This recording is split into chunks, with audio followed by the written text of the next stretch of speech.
प्यारे बच्चों, पिछले लेक्चर में हम लोगों ने वैद्युत क्षेत्र और वैद्युत बल रेखाओं के बारे में अध्ययन किया था।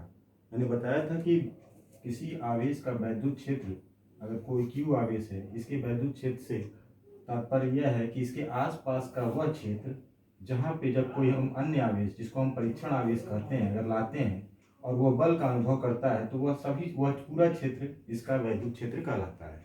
इसके अलावा हम लोगों ने इसके वैद्युत क्षेत्र को दिखाने के लिए वैद्युत बल रेखाओं का उपयोग किया जाता है। उसके बारे में हम लोग पढ़े थे, वैद्युत बल रेखाओं की विशेषता क्या होती है।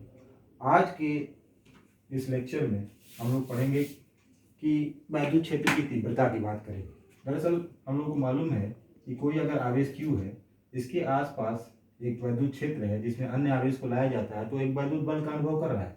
अगर हम इसकी दूरी को यहाँ रखें R, तो ये कोई और वैद्युत इस पर बल लगेगा। अगर इसको दूरी बढ़ाते चले जाएं तो वैद्युत बल का मान क्या हो रहा है, घटता चला जा रहा है। या और नज़दीक में लाएंगे तो वैद्युत बल का मान बढ़ता जाएगा। तो ऐसी कौन सी ऐसी भौतिक राशि है, इसके लिए कौन सी ऐसी भौतिक राशि का उपयोग किया जाए जो ये वैद्युत बल को दिखाए।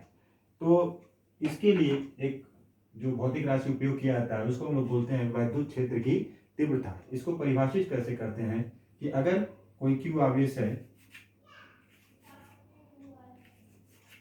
और इसके क्षेत्र में कोई अन्य आवेश Q0 लाया जाए तो इस पर एक बल कार्य करेगा इसके द्वारा, जो कि अगर हम F से लिखते हैं, Q के कारण इस परीक्षण आवेश पे अगर यह बल लगता है तो इस परीक्षण आवेश के एकांक आवेश पर जितना बल लगेगा उसी को हम लोग बोलते हैं वैद्युत क्षेत्र की तीव्रता।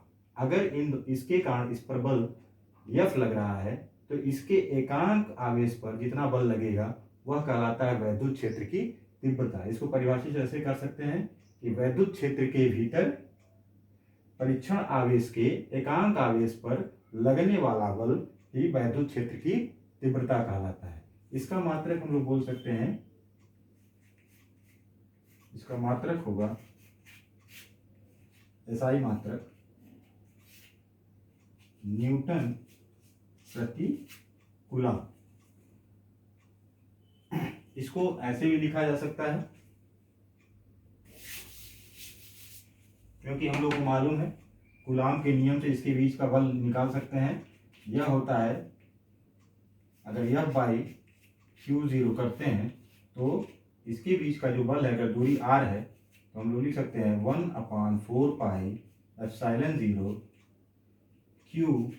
Q0 बटा R स्क्वायर और बटा Q0। कभी कभी हम लोग देखते हैं यहाँ पे K लिखा रहता है। K का मतलब होता है पदार्थ का परावैद्युतांक। सामान्य तौर पे हवा या निर्वात के लिए यह K बराबर होता है 1। तो हम लोग हवा या निर्वात की ही बात कर रहे हैं यहाँ पे, तो इसलिए हम लोग लिख रहे हैं कि वैद्युत क्षेत्र की तीव्रता बराबर 1/4 पाई एप्सिलॉन 0 Q0 बटा R स्क्वायर, जो कि इनके बीच का बल के बारे में बता रहा है। और एकांक आवेश पे निकालने के लिए, परीक्षण आवेश के एकांक आवेश पे निकालने के लिए कितना बल लगेगा, तो Q0 से मैंने इसको भाग दे दिया है, तो यह हो गया Q0 से Q0 कट जाएगा, यह आ जाएगा E बराबर 1/4 पाई एप्सिलॉन 0 Q बटा R स्क्वायर। और चूंकि यह एक सदिश राशि होती है, इसको दिखाने के लिए हम एक एकांक सदिश का उपयोग कर सकते हैं, जिसको हम लोग लिखते हैं R एकांक सदिश। इसका परिणाम दरअसल एक ही होता है, लेकिन यह दिशा को बताता है। और दिशा किधर रहेगी, क्योंकि हम लोग इसको धन आवेश मानते हैं और परीक्षण आवेश को चूंकि अगर ये धन आवेश है और परीक्षण आवेश चूंकि हम लोग धन आवेश मानते हैं, इस बिंदु को A और B लिया जाए तो जो इसके बल की दिशा होगी या वैद्युत क्षेत्र की तीव्रता की जो दिशा होगी वह A से B की तरफ होगा। अगर यह ऋण आवेश रहता तो इसकी दिशा B से A की तरफ होगी। इसलिए वैद्युत क्षेत्र की तीव्रता का जो सूत्र हो गया 1/4 पाई एप्सिलॉन 0 Q बटा R स्क्वायर, और R एकांक सदिश, R कैप जो लिखा हुआ है एकांक सदिश को दिखाता है, जो कि इसकी दिशा को बताएगा कि किस दिशा में वैद्युत क्षेत्र की तीव्रता का दिशा हो। अब अगर मान लीजिए एक आवेश से, पहले यहीं पे हम लोग देख लिया जाए, अगर देखा जाए कि वैद्युत क्षेत्र की तीव्रता किन चीज़ों पर निर्भर करती है, तो वह सबसे पहला है कि आवेश पर, जो आवेश है, स्रोत आवेश है, उस पर निर्भर कर रहा है, और दूरी के वर्ग के व्युत्क्रमानुपाती है। यानी जितना ज़्यादा स्रोत आवेश रहेगा वैद्युत क्षेत्र की तीव्रता उतनी अधिक रहेगी, और दूरी जितना ज़्यादा होगा वैद्युत क्षेत्र की तीव्रता उतनी कम रहेगी, क्योंकि इसके व्युत्क्रमानुपाती है। इसके बीच में ग्राफ अगर हम लोग बनाया जाए, एक ग्राफ अगर बनाया जाए ई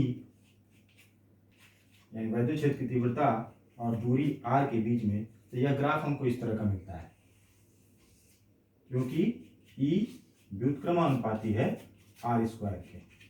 r का मान अगर बढ़ता जाएगा तो तीव्रता कम होती जाएगी, r अनंत कर देंगे तब जाकर के वैद्युत क्षेत्र की तीव्रता शून्य हो जाएगी, इसीलिए कहते हैं।